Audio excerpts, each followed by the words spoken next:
Welcome to the Agents of Innovation podcast,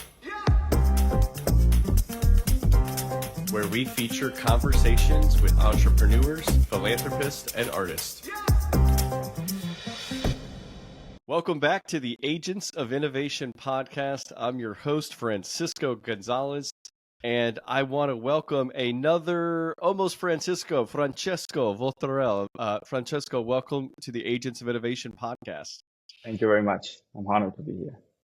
Well, Francesco and I met in Miami, where he's at right now. And, for those who may not be aware, in addition to being a host of this podcast, in addition to being the founder and CEO of Fearless Journeys, I also am the executive director of the Economic Club of Miami.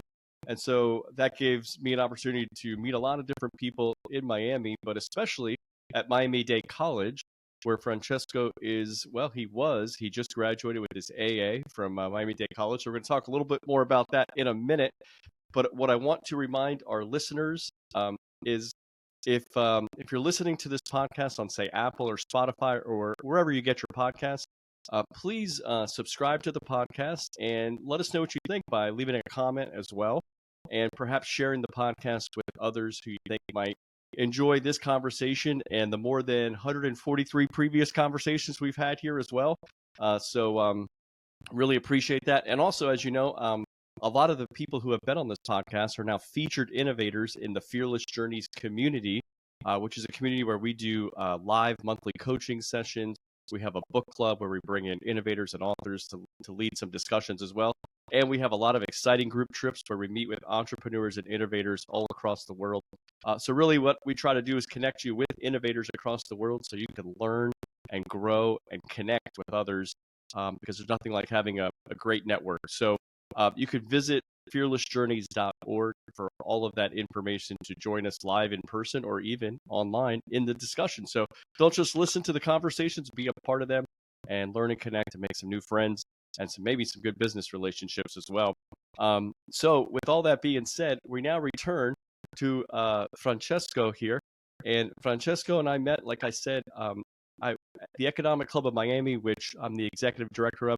We partner a lot with a really great institution called Miami Dade College, where Francesco has just finished his degree, and we were doing a networking event there a few months ago, and I got to learn about him.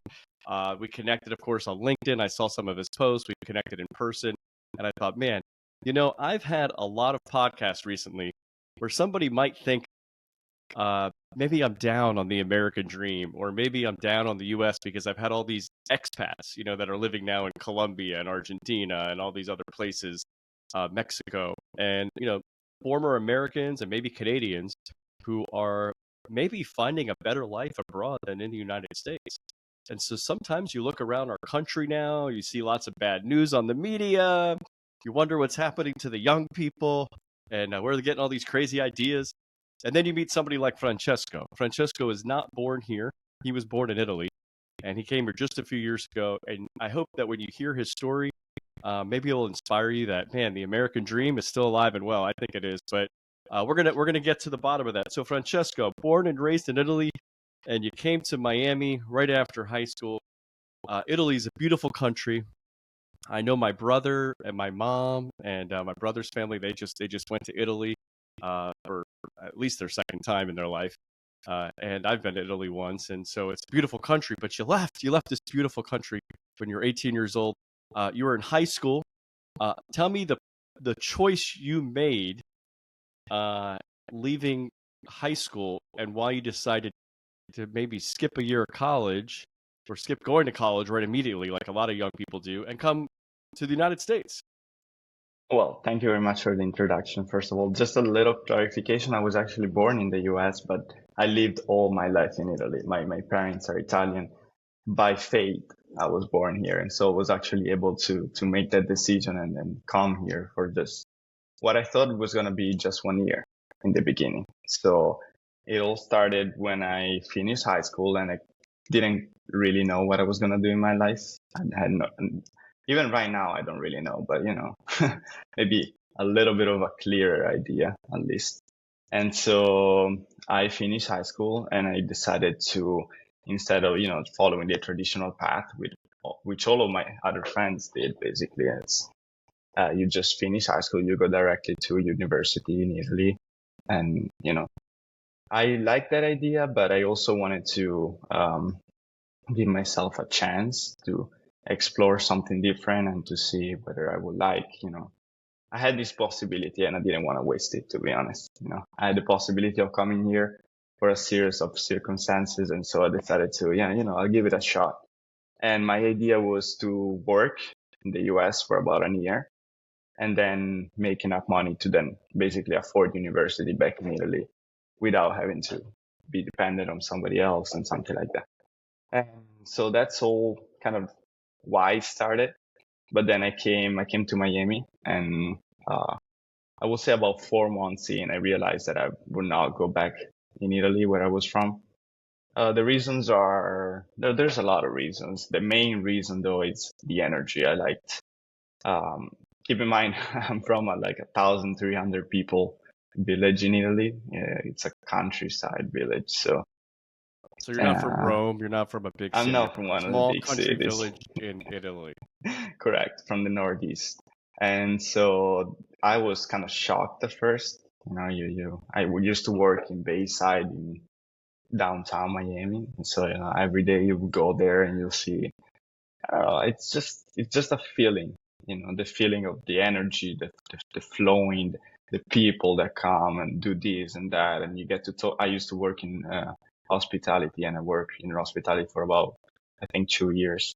And you get to meet all sorts of people. You get to meet everyone from literally any journey of life. And so by talking to people, you discover what they do and discover their story, and you say, hey, maybe that could be my story too. And that's why I basically decided to stay and give it a shot. And that's why I enrolled in NDC. And it was a great experience. So if I heard you correctly, your first thought out of high school when you came to Miami was to stay about 4 months. Is that right? It was to stay about a year and then go back. A year and then go back to Italy to just do my like regular university studies over there. And then, yeah. And then why did you choose Miami? Well, I chose Miami because of family. I do have a part of my family here. My uncle has been living here for about 20 years. And so that was an easy way to, gradually get into it. And also, well, I discovered that later, but I do love Miami. The weather's kind of works for me, and there's a couple. Well, I like the people. I don't know if you know the late Jimmy Buffett, right? Singer songwriter.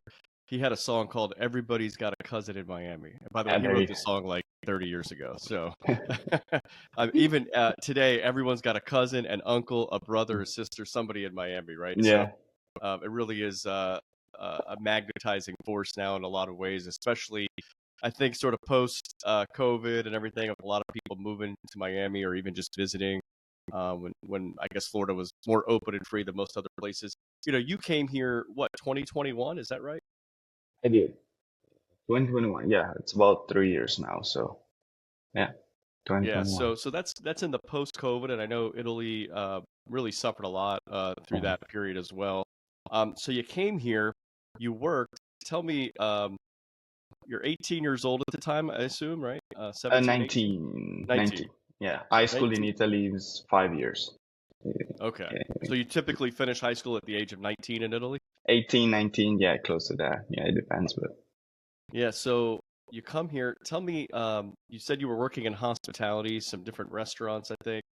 About how many days a week or how many hours a week were you working during that year? So in that year, I was like, again, my goal was not to visit Miami or anything like that. My initial goal was to make as much money as possible in a way. And so I basically, there were times where I worked 7 days a day, a couple, two, three, four doubles in there. So I had sometimes 3 jobs, basically 2 jobs and like a side gig that I will pick up. Every day? Sometimes. No, it's like, 4 or 5 days a week. So we'll have maybe 3 or 4 days a week where I will be double, but I will work 7 days a week. Yeah, it wasn't. So let me tell you, when I talk, first of all, when I visit places, some places in Europe, some places, a lot of places in Latin America, Hmm. It seems to me, and I don't mean this in any, I think it's just a different mindset sometimes.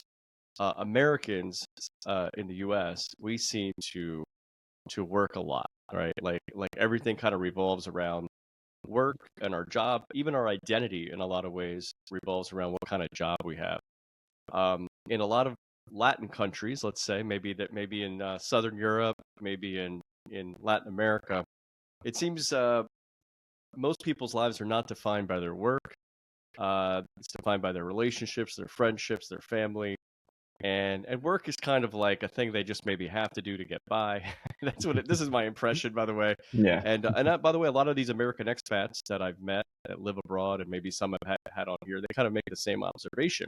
But here I'm talking to somebody who's from Italy, where maybe the work week there is maybe defined in some ways by the law, right? You're only allowed to work so many hours a week, and right, and things like that. And here you come here and you're working what 70 hours a week or something for a year. So tell me, what was that like? That and I almost can't believe an Italian would work this much. Well, keep in mind, Italy is very different. Like there's different parts of it, right? North, especially northeast, like Milan, that area.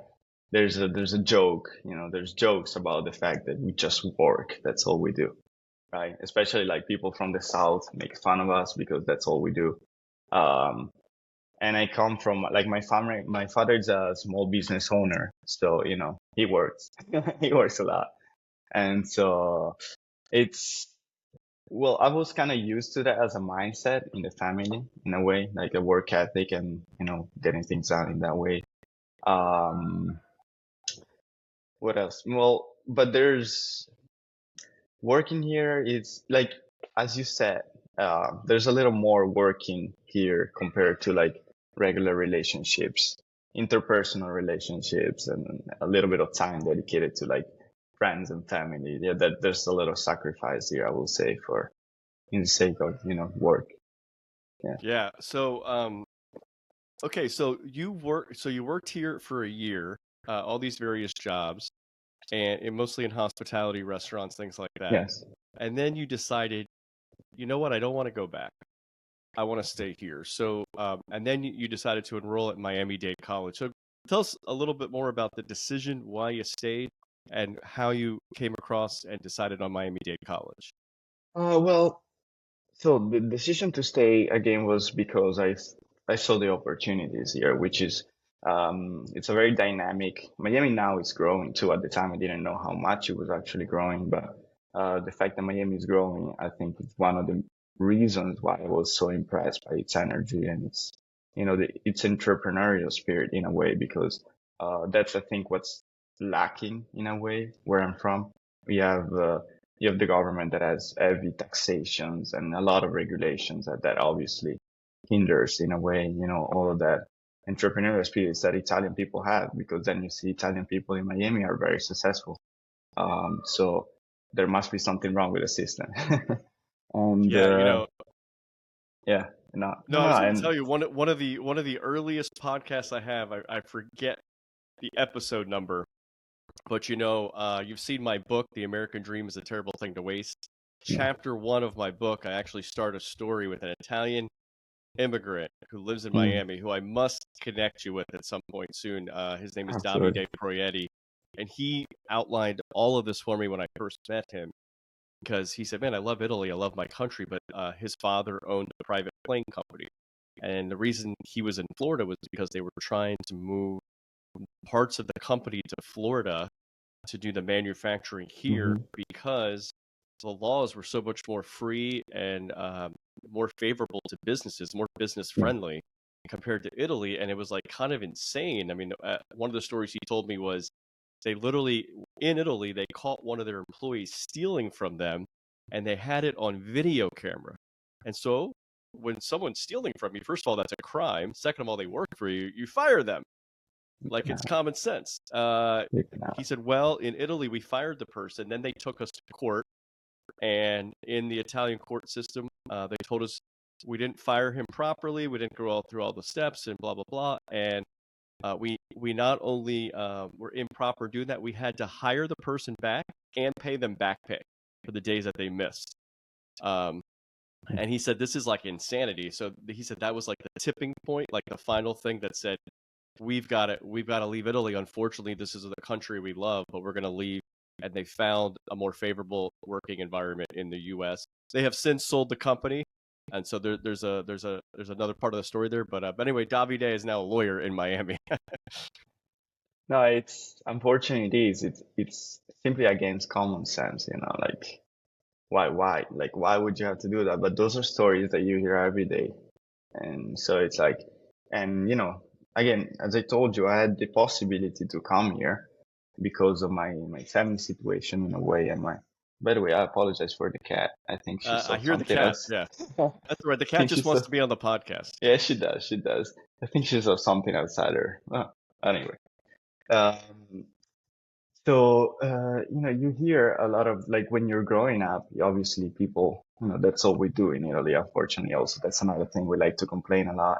And so that's, conversations. My father's a small business owner, so I will go help him out and I will talk to his clients. I will talk to his colleagues and like, not even colleagues, to like his, partners and stuff like that. And you will hear it. You will hear it all the time. It's like, complaining about these and that all absurd stories. You're like, why? And so a lot of people will tell me like, hey, just go there since you can, in a way. And so I think that's what prompted me to first, um, to first kind of decide on, well, I'll give it a shot. So you left Italy for a lot of those kinds of reasons. You came to Miami and you enrolled at Miami Dade College. Now, let me say, I've been able to interact with a lot of students and professors at Miami Dade College in recent years, especially through my role at the Economic Club of Miami, and I've just been really impressed with with the college. And for people who don't know, it's definitely the largest what used to be called community college of its kind. I forget how they classify it now, but you can also get some 4-year degrees there now, and it's huge. But it's actually one of the largest colleges in the country, period. Like, there's over 120,000 students that go to Miami-Dade College. I think it's 8 different campuses. They have wonderful facilities. I've been very impressed. I know the Economic Club of Miami brought Ken Griffin there in November of 2022. We just announced we're going to be doing Peter Thiel at the end of October, so people can go to the Economic Club of Miami's website and find out more information about that. But you know, tell me a little bit more about your experience at Miami-Dade College. What did you study, and what were some of the maybe best experiences you've had there over the last 2 years? Well, I studied business administration, first of all, and it was mostly like general curriculum that you have to do and some business classes here and there. It's the first 2 years, you just like go through general stuff. But I will say it was an amazing experience. I'll be honest, I wasn't expecting it as much as it was a good experience. The resources that the college has and, the people that you get to meet there are very passionate people that do it. I think they do it because they really believe in the potential of education and some of them, I think a lot of them actually can do believe that that's something valuable that they're doing, and that's what I found in. I had the luck to find a very good advisor for whoever's listening, Michelle Wetzel, probably like the best. It's like the best lady. She helped me basically throughout my journey, and she was able to really like recommend the right professors at the right time, and the professors really passionate about what they did. So my experience was the best that I could ever hope for. And then you get at first I didn't get as much, but just because I didn't know how the education system in the US worked. But then you get you get you get involved in clubs, you get involved in different things, and it really gives you a lot of opportunities. So if you're willing to do it, there are a lot of opportunities. Some people wouldn't look twice at a community college, and I think for the first 2 years is probably the best thing that you can do. Yeah, I agree. Actually, it's kind of funny because I don't remember if I shared this with you, but I grew up in South Florida, and I actually started college at University of Central Florida in Orlando. I think at that time a little bit was, well, first of all, it was a large university. I didn't want to go to Florida State or the University of Florida because I grew up a Miami Hurricane fan. All right, so that's the bottom line. And but I didn't have the money to go to the University of Miami. And I said, well, what are the other options? so Hmm. so I went to UCF, and I started at UCF, and about a year and a half in, I actually, I changed my major twice. I was finding myself with some credit card debt. I was also taking some student loans. So I took like a year off, but during that time I was actually working at Walt Disney World, and so I was working there full time at one point. Then after about, almost 9 months off of school, I looked and I said, I'm not any more out of debt than I was 9 months ago, because now I'm spending the new money I have. So so I said maybe it's time to return back home and just live with mom and dad, and and I did that for and I thought I was going to do it for 6 months, maybe a year tops, and go back to UCF. Well, then my dad said, why don't you just finish your AA at Broward? At that time it was called Broward Community College, which is now Broward College. And I really did not want to do that. I mean, it was more of a pride thing. I just thought, there's no way I'm going to that school. Well, finally, I kind of just like checked it out and I figured it out, and I ended up going there. And you want to know something? I ended up going there for like 2 semesters, finished my AA. I had a amazing experience there. In fact, I would say the experience education-wise was much better than UCF. Sorry to the Knights. But I think part of it as well was it was more focused. It was Yeah. smaller classes. I felt like the professors were really there to teach and to help you learn. And I had a great experience. And so that was my experience at community college. And then I went on and I actually decided living in South Florida wasn't such a bad idea. And I ended up going to FAU, Florida Atlantic University. So go Owls. But you are now, one thing I want to just announce right now, you are actually on your way this fall to Cornell, an Ivy League institution. Hmm. It does not share the same weather as Miami. I hope you know that, Francesco. I do know that. I'm very scared, but we'll see. Yeah, but congratulations on getting accepted, and you also graduated with a 4.0 at Miami Dade College with some of the highest honors. So tell us, when it comes to Miami Dade College and choosing to go to sort of a local community college level, and then being able to have all those experiences you had, and then being able to get into an Ivy League institution. A lot of people don't realize like that's a great path. Tell people why they might look into more of that path and how you are able to get into an Ivy League institution like Cornell. Well, I don't know. I got into it. But well, I'll be honest. Going to a community college, then you have to be really able to distinguish yourself. Uh, like you have to, again, the resources are there. You just have to be willing to go out there and kind of use them, which is something that I wish I had figured out my first year when I first got there, because there's a lot of opportunities that I kind of missed because of that. I was late too. But yeah, I think apparently it works. I have a lot of friends that I met through clubs and various organizations inside of the college now that are going to Vanderbilt, they're going to UMich, they're going to um, Yale. They're all over. It's Ivy Leagues institutions or almost Ivy Leagues, and so it's possible, definitely. But those are all people that I know of that are like involved. They just they want to better themselves, and they want to contribute somehow to like the institution. And so I think that's what a school is looking for. It's looking for people who are willing to like adapt and take advantage of situations in a good way, obviously. And I think like people that want to do the best that they can, and I think if you want to save some money, and if you think you're gonna find your fit at a community college, then why not? It worked for me. It worked for a lot of people that I know, and I think it will Yeah, work yeah, it will definitely work. it's funny because I have a brother that's 7 years younger than me, and I advised him later on after I'd done the whole thing, like, hey, if I were you, I'd just go to like community college. And at that time, my parents were living in Palm Beach County, so Sure enough, he actually listened to me there and went to Palm Beach. I think it's called Palm Beach State College now. And uh, anyway, he ended up getting into University of Florida and went and started, a great journalism career right out of there. So it did really well for him as well. So I think it's a great path. People should really look at this, especially with the high cost of Yes. college. I mean, Francesco, I know you worked for a year before you entered Miami-Dade College. Mhm. Um, and feel free to pass on this if it's too personal, but I was No, no. curious, uh, did you ever have to take out any student loans for Miami-Dade College? And did you continue working in any capacity outside of your academics?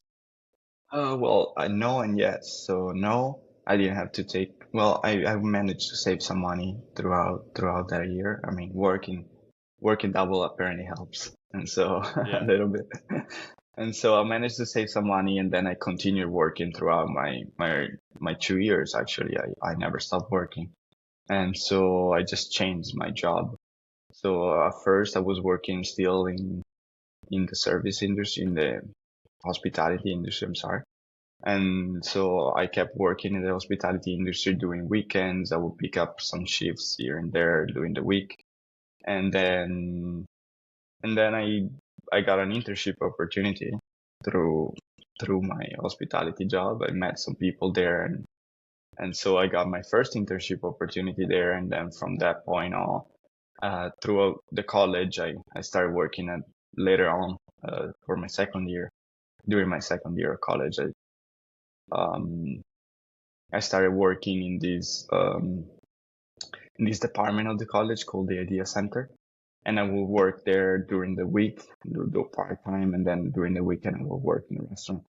So I mean, I managed to somehow save some money during college, and but that's because the cost of higher education in community college environment it's low. I mean, I'm not speaking for international students who unfortunately have to pay a much higher tuition, and I know a lot of them.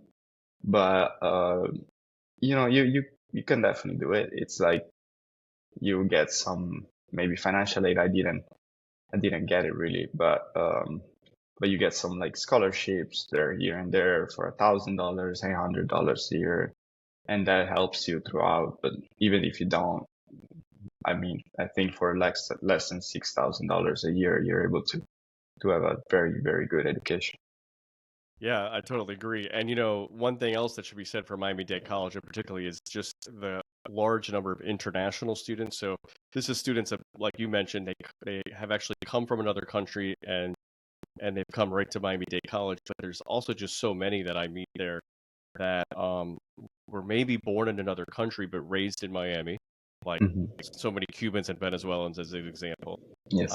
And then others who may be children of immigrants. And honestly, I don't know if anybody else goes to Miami-Dade College except those three categories, but because that's Miami for you. But it's really great, and you just see it. And I think even there at the Wolfson campus downtown, maybe even one of the other campuses, you have all the flags for representing all the nations where people were actually born and attend. And I don't think there's Hmm. another institution, education-wise, in this country that has that many flags and representatives.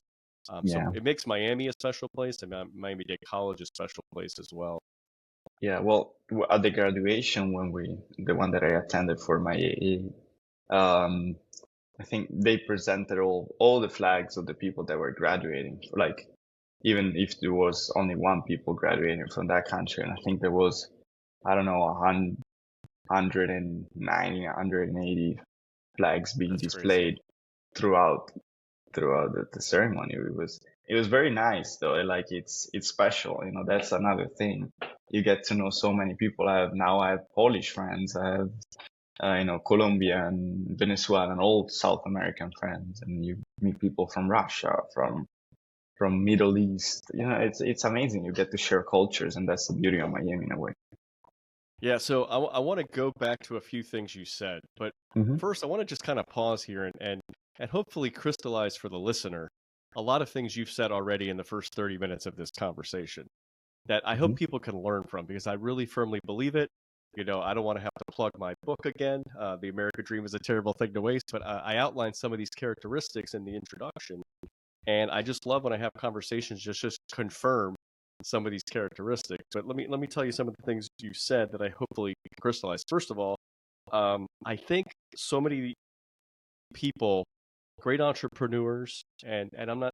By the way, I also have to say, like, just my goal is to help people build an entrepreneur mindset. So I know not everybody's going to be an entrepreneur in the sense that they're going to go out and start a company. I'm not sure that you've started a company. I'm not necessarily having on everybody I have here is not has not started a company or yet. Maybe one day in the future. Um, but I think the kind of people I have on here are really the kind of people that that are emblematic of people who have an entrepreneur's mindset and are building it and are forming it. And so one of the things you mentioned the word work ethic in terms of you learned that from your dad, you learned it from the time you were a kid. And I really one of the characteristics I outline in the book is that people are formed by experiences, and work ethic is something that you have to build. It just doesn't just come out of nowhere. It's over time. It's a lot of repetition, things like that, things you get good at. You continued that work ethic in Miami with working all those different jobs for that year, right out of high school, and you continued with the work ethic during your time in college. And I know that right now you're also doing. You're not like just going to the beach this summer in Miami, right? You've got a full-time internship at is it City National Bank? Yes, yes. Yeah. So before you go off to your next 2 years or so at Cornell.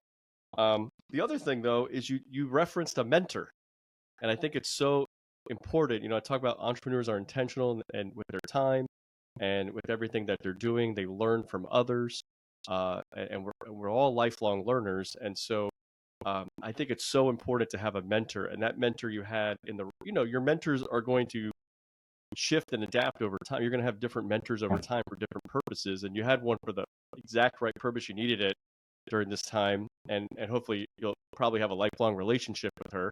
But that she was able to connect you and give you guidance on some of the great things you could take advantage of at Miami Dade College. And then one of the things you took advantage of was doing an internship at the Idea Center there.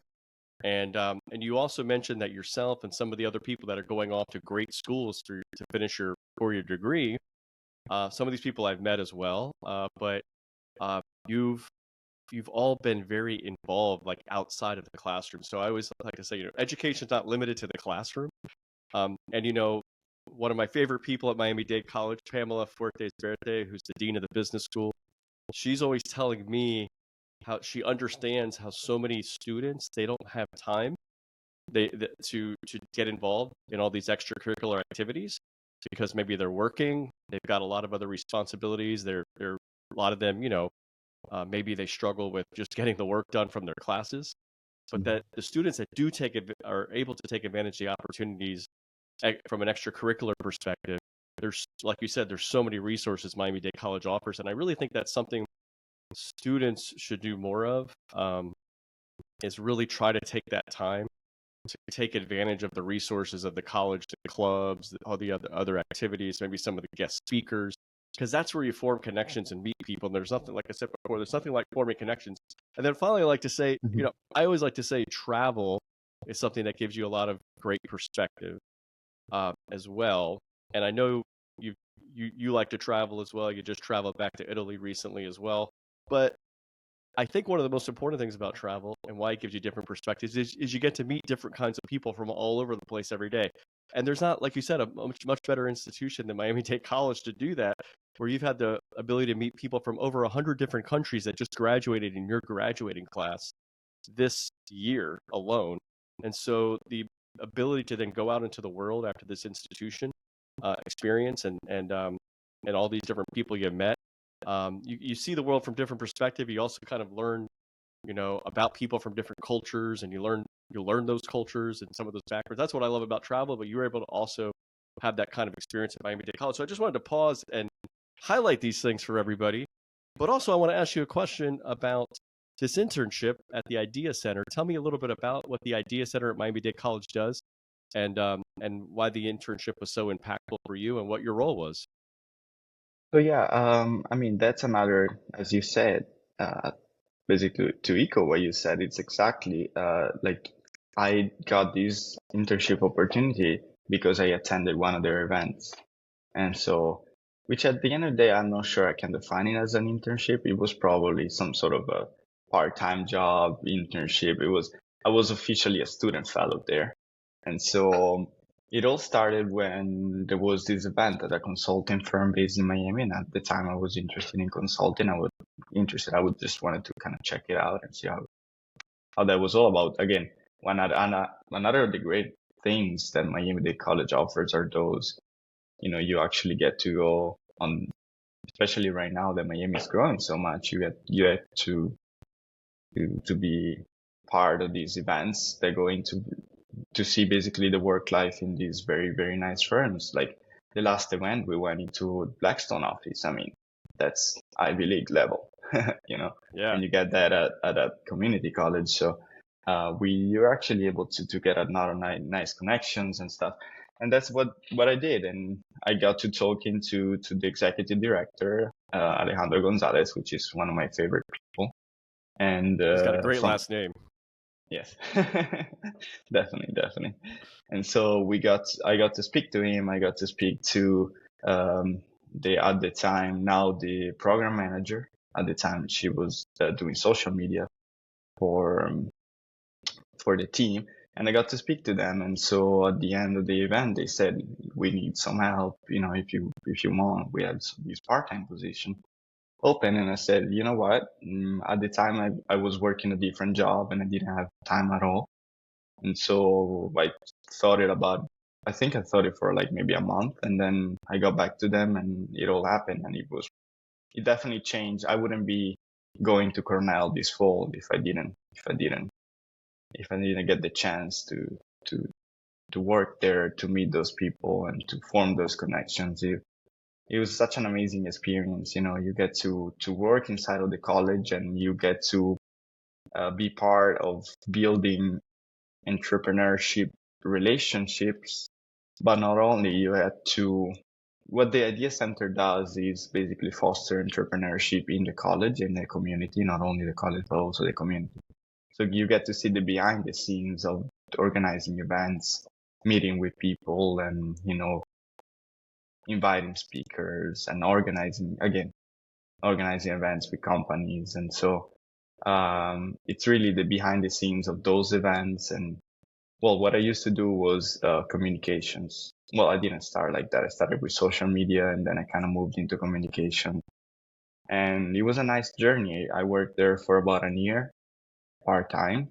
And at the end of it, I was in charge of email marketing that went out for 160,000 people. So, Wow. and it was a very, very nice journey. But again, I was able to do that because of the people that I work with. Alejandro Gonzalez, I think, is very smart. He's very focused on his goal, and he's extremely passionate about bringing that. Like you said it yourself, it's a part of you're not necessarily going to open a business, right? No, and not everyone is going to open a business.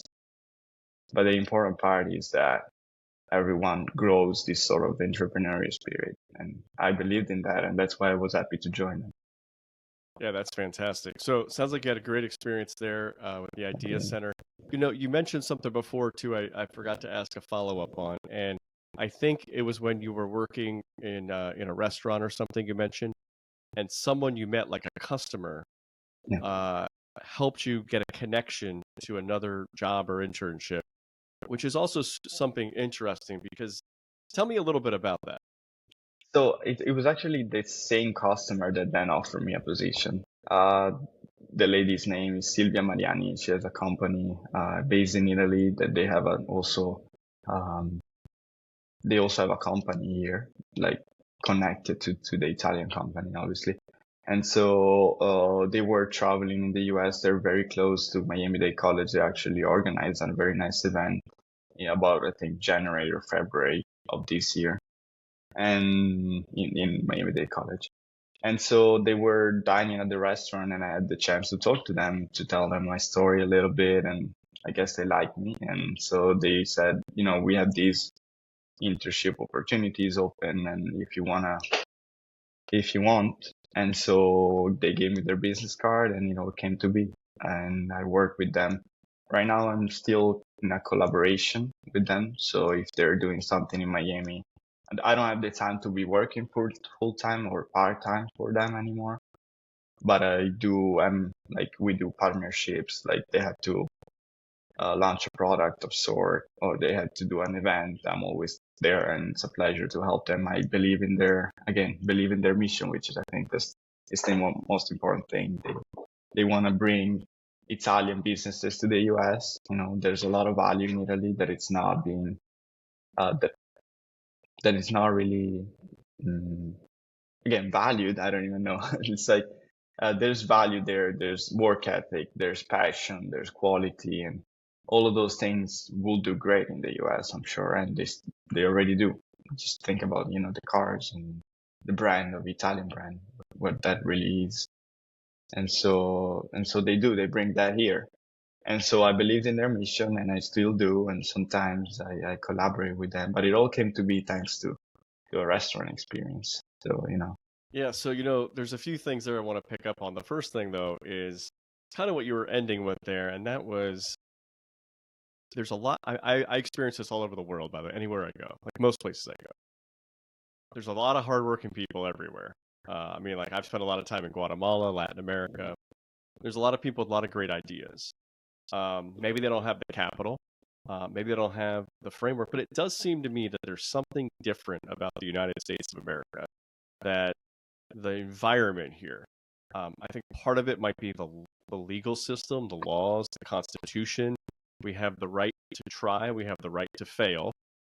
We have unique bankruptcy laws that when we do fail, they don't take our home, they just take our business, right? They just take our debt, and we have to kind of start over there a little bit. But all these sorts of things that we have here that are so unique, that allow people to try. But maybe, and the other thing I like to say is the United States is not like most other countries. We're not like a country formed of people of like one particular ethnicity, right? Like in Germany, you have Germans, and Italian, you have Italians, right?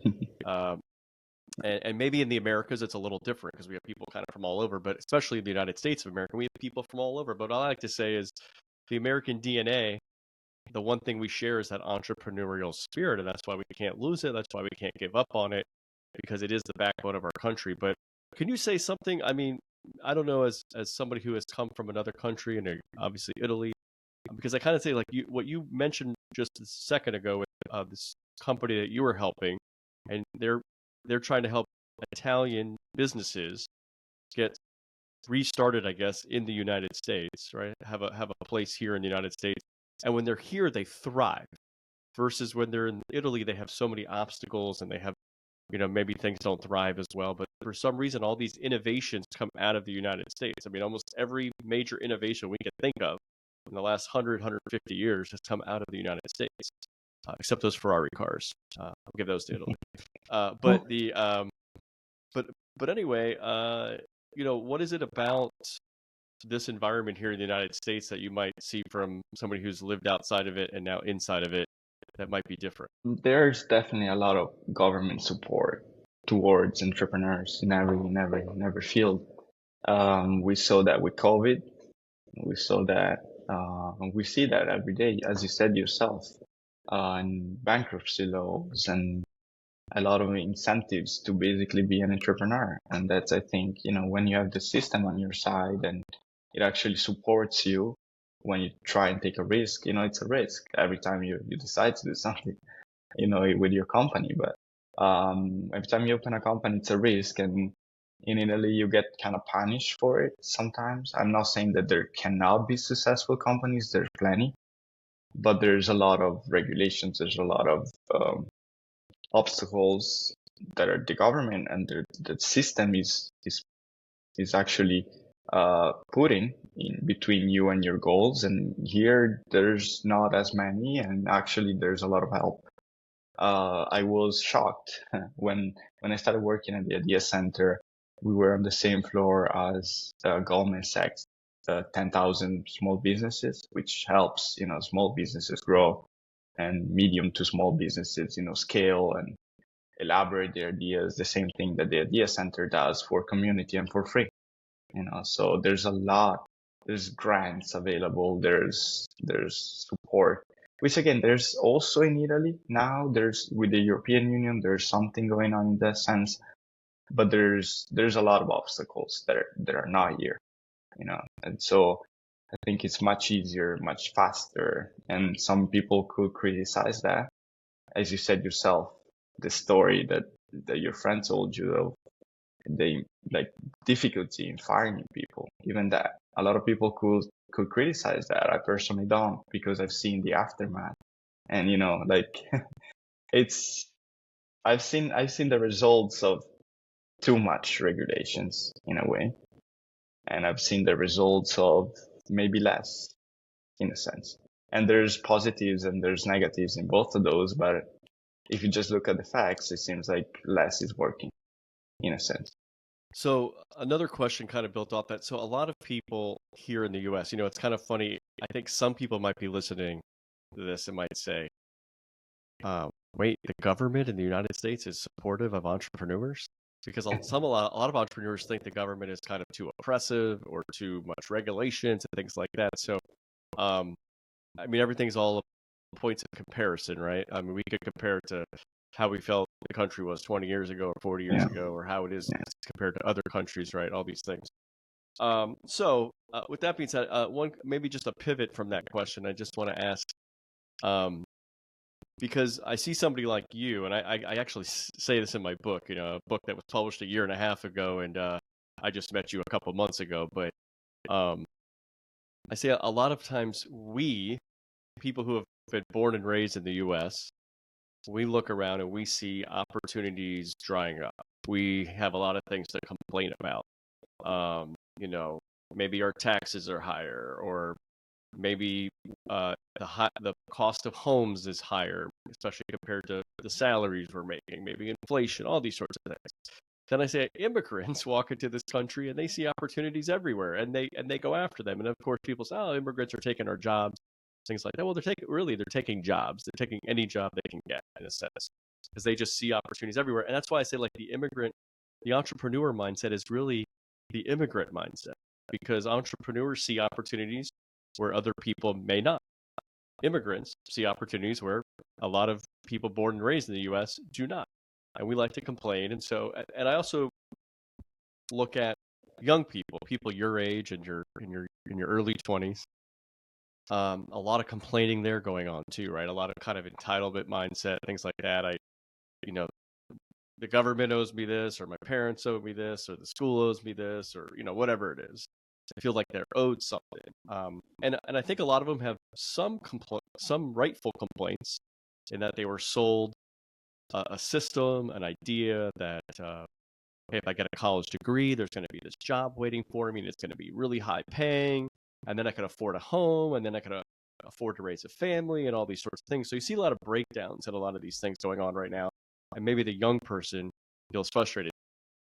Maybe I'm old enough to that maybe I should, like, maybe there's younger people like your age that are maybe even a little different than people 10 years older than you. I don't know, but tell me a little bit about what's going on with these kind of mindsets, first immigrant and maybe native born American, and also maybe like young people, like what's going on with the outlook of the future. Well, I came here and I took a big bet in a way. Like, it wasn't when I decided to stay. Actually, I took some sort of a flipped a coin and say, okay, let's see how that goes. I had a feeling that it will work out, and for now, it's working out. And but I did that because of a promise, like the American dream promise, that it says like you can get a better future if you're just willing to put some effort into it.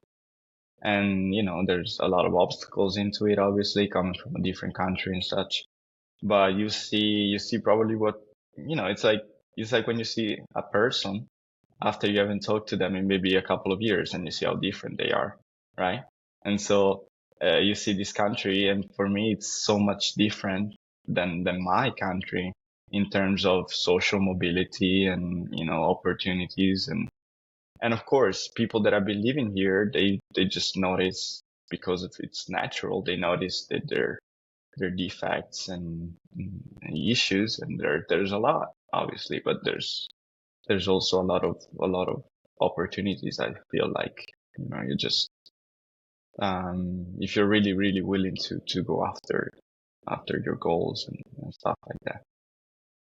Well, that's great. I don't know. Well, I think that's part of it, right? I mean, it's that the opportunities are there if you're willing to go after them, if you're willing to put the work in.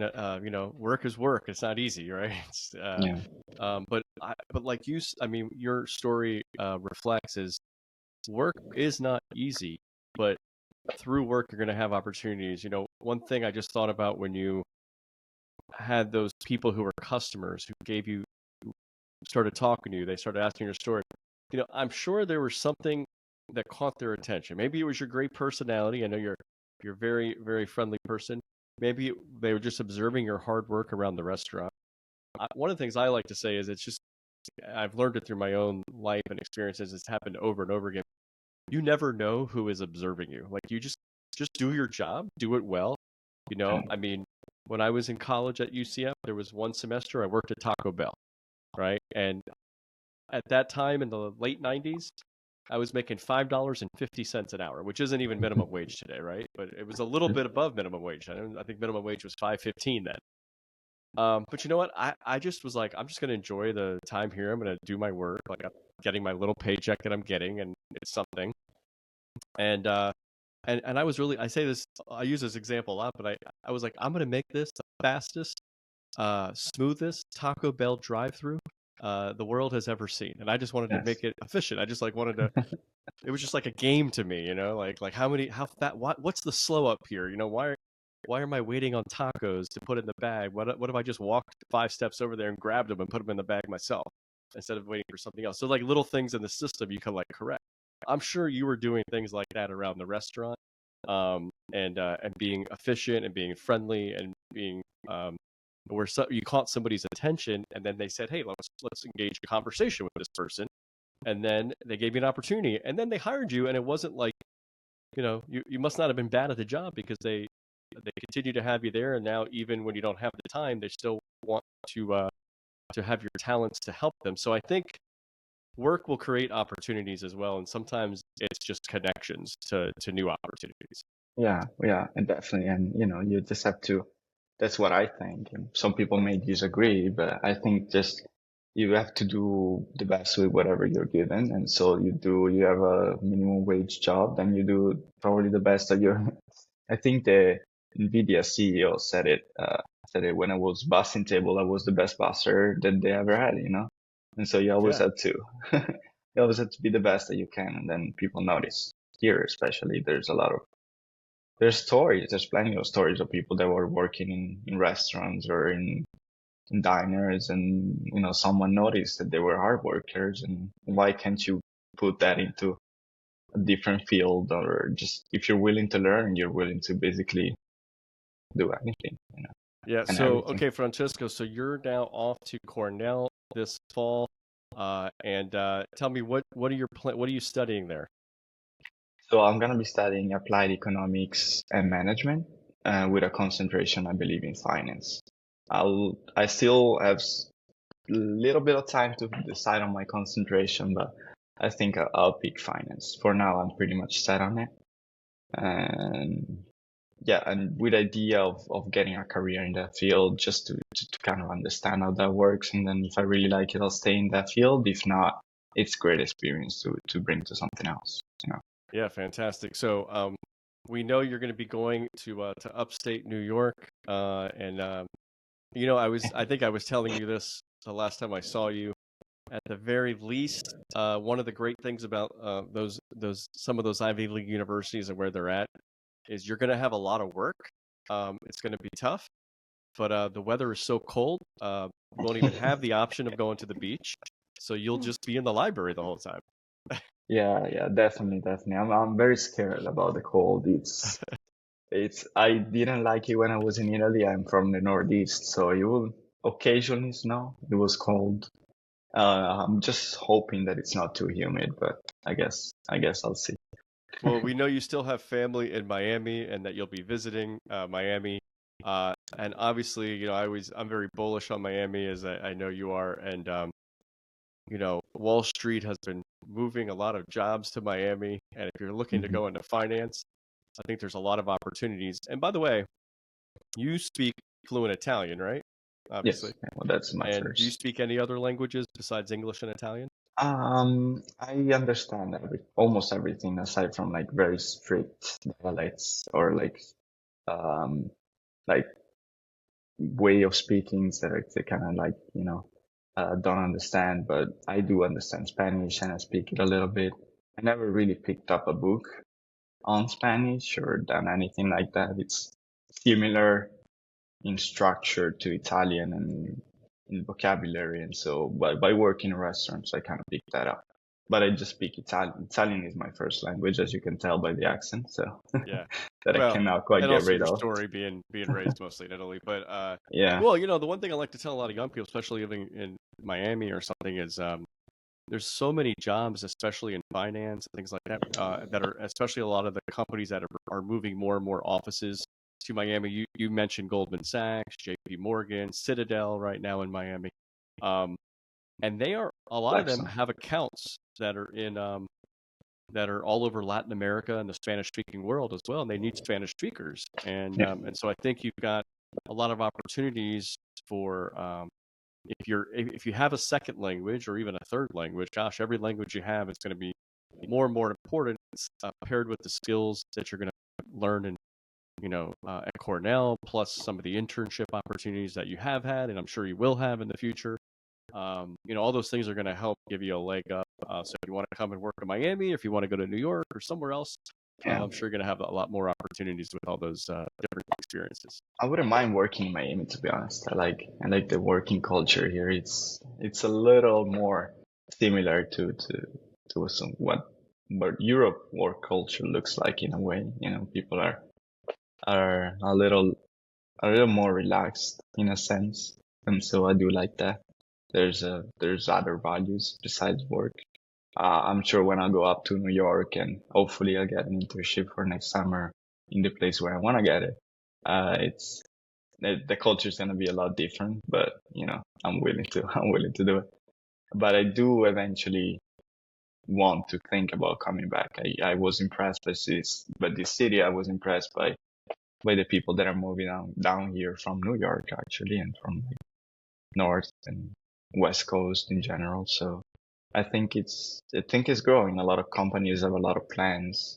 A lot of big companies, especially in my field, have a lot of plans for Miami and the South in general, Miami, Texas, whatever. And so I do. Eventually, I would like to come back. I like the weather too much, Yeah, that's important, and no matter where you go in the world, you'll always probably find Italians, whether it's New York or Miami or anywhere else. So you got Yes. the Italian food everywhere, the pizza everywhere as well. But um, let me ask you this: you mentioned to me, I think the last time I chatted with you, that when you recently returned back to Italy, and you after 3 years of being in Miami, you saw a real contrast in mindset. I was also wondering, I was like, well, I wonder if this is a Miami mindset, or if it's because you were talking about generally like a U.S. Miami, a U.S. mindset, maybe a Miami mindset versus Italy. But um, and we'll have to see as you go to other places of the U.S. if how else what else you experience, if it's kind of consistent with what you've seen in Miami, or maybe there's even some other little differences. But I'll give you some words here if you wanted to mention anything about that kind of contrast in mindset. Well, Miami is not the US. I mean, that's what I've been told. And so far, I've only experienced Miami. I met a lot of American people in Miami and, I really enjoy spending time with them. But in terms of mindset, you're asking the mindset difference between here and in Italy, right? Sure. Yeah. There's a lot of things that I like. There's a more relaxed, interpersonal, like first approach, or like more relaxed, just like mentality in general in terms of clothing. Like if you have, I talk about it with my girlfriend all the time. It's when you go to the grocery store or you go to shopping anyway, you don't have to dress up here. And you do in Italy, which is absurd to me now that I've been living here for 3 years. Why the hell do you have to wear to kind of dress up to go and like grocery shopping, but I'm not talking dress up fancy, but you know, here you see people in pajamas, which you will never ever see back there. But there's a Yeah, lot of that's there's a lot Florida of man right there. yeah, also again, Florida is not America in a way, but no, I like the mindset of like it's a it's a simple but yet efficient mindset that I like. It's getting to the point and just doing it, you know, without I think what we like to do, and that's what I noticed back. Hopefully, no one gets mad, but that's what I noticed back in Italy. It's just a lot of talking, a little less, a little less. We like to discuss things. We like to complain about things, and you certainly like to do that here too. But there's more of a practical mindset in a way. Like we have to do this. Let's do it. How much is it gonna cost? How much is that gonna affect us? You know, let's do some projections. It's more in a way, in that sense, it's more, I would say, I sorry, something wrong, so I got distracted. But it's in a way, it's something very, it's straight up, right? People are kind of more honest. Uh, there's no going around an issue. There's not just that's what I Well, need. it's interesting because I think those things, right? Everything has its pros and cons, and like you said, things in Italy and a lot of places I've discovered as well, a little more relaxed, right? A Yeah, little more, and maybe that means there's a lot more authenticity to it too, in a lot of ways, right? Because you want to put maybe more time into those relationships, into those conversations, and all that. Where yeah, here, maybe we just get like right to the point, right? We get like like you said, it's practical and efficient. Practical and efficient is good business, right? It's good being honest, right? Being straight to the point, all these sorts of things, building trust, right? All those things are good business. But sometimes there's other things that get kind of lost in that as well, right? Those relationships could get lost. yeah. Those good, you know, I love good long conversations with people. That's why I have a podcast, right? We're going to have some practicality to this because I'm sure I'll take some little 30-second or 1 minute clips and I'll put them on Instagram Reels, right? And that's really to the mindset of the person that lives in the 21st century that doesn't have time for an hour podcast. They want to just, I'll watch this 30 seconds, and see if there was something interesting said. Maybe some people will gravitate from that to the hour long because they want to see the whole thing. But not everybody has that idea. So anyway, I do think that there are some pros and cons. So I don't think you have to kind of hate on Italy for having like a different mindset. It's just the idea that it is a different mindset. Yeah. And people could say, hey, in the U.S., all they care about is making money and doing it as efficient as possible, and maybe the relationships are more focused on business and less on like friendship and things like Hmm. that. So I'm sure that people can find things, wherever they want, in terms of the what's the pros and what's the cons. But there is some differences, and that's for sure. And anyway, it's been really interesting to get to know you and to talk to you, and to see the beginnings of your journey. And Hmm. you're one of the more unique episodes I think I've had in terms of somebody so young who hasn't started a business or anything like that, but you've had this entrepreneur mindset. First, I think leaving one's country and moving somewhere else, that's like a you know that's a I don't want to use the term that's a risk, but it's certainly something different than like the projected path that many people your age, especially in Italy, took. And then to come here and say, hey, I mean, what really got my attention, remember, was when you put that LinkedIn post up a couple months ago talking about how important that gap year was. Yes. Um, and what we talked about this a little bit here, but that's what I think that, I think I'm a big proponent of young people now taking a gap year for a lot of reasons. I mean, first, the cost of higher education going right there, but also you may not know what you want to do. But I say this, and I always tell if I'm meeting like maybe a high school student, maybe I know their parents first, and they introduce me to their high school student, and you know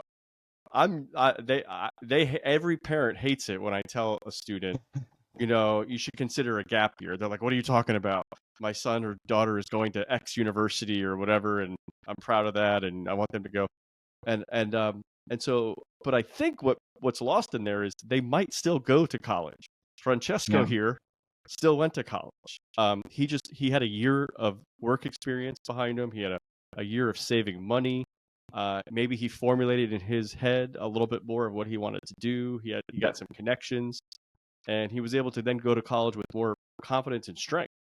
And so you may or may not go to college if you take that gap year, but probably more than likely most people are going to, because they're going to want those skills and that resume and things like that. So I think you're a great example, to be honest with you, of somebody who one, a great immigrant that's living the American dream, but also took that gap year, not only got a great education and great experience at Miami Dade College, but now you're going to an Ivy League institution, Cornell, and you've got a great future ahead of you. And I'm looking forward to following your journey, Francesco. I'm going to give you some last words here, because I'll just keep talking with this conversation and we'll never end this podcast, but we need to land the plane. So I'm going to give you the last couple words here.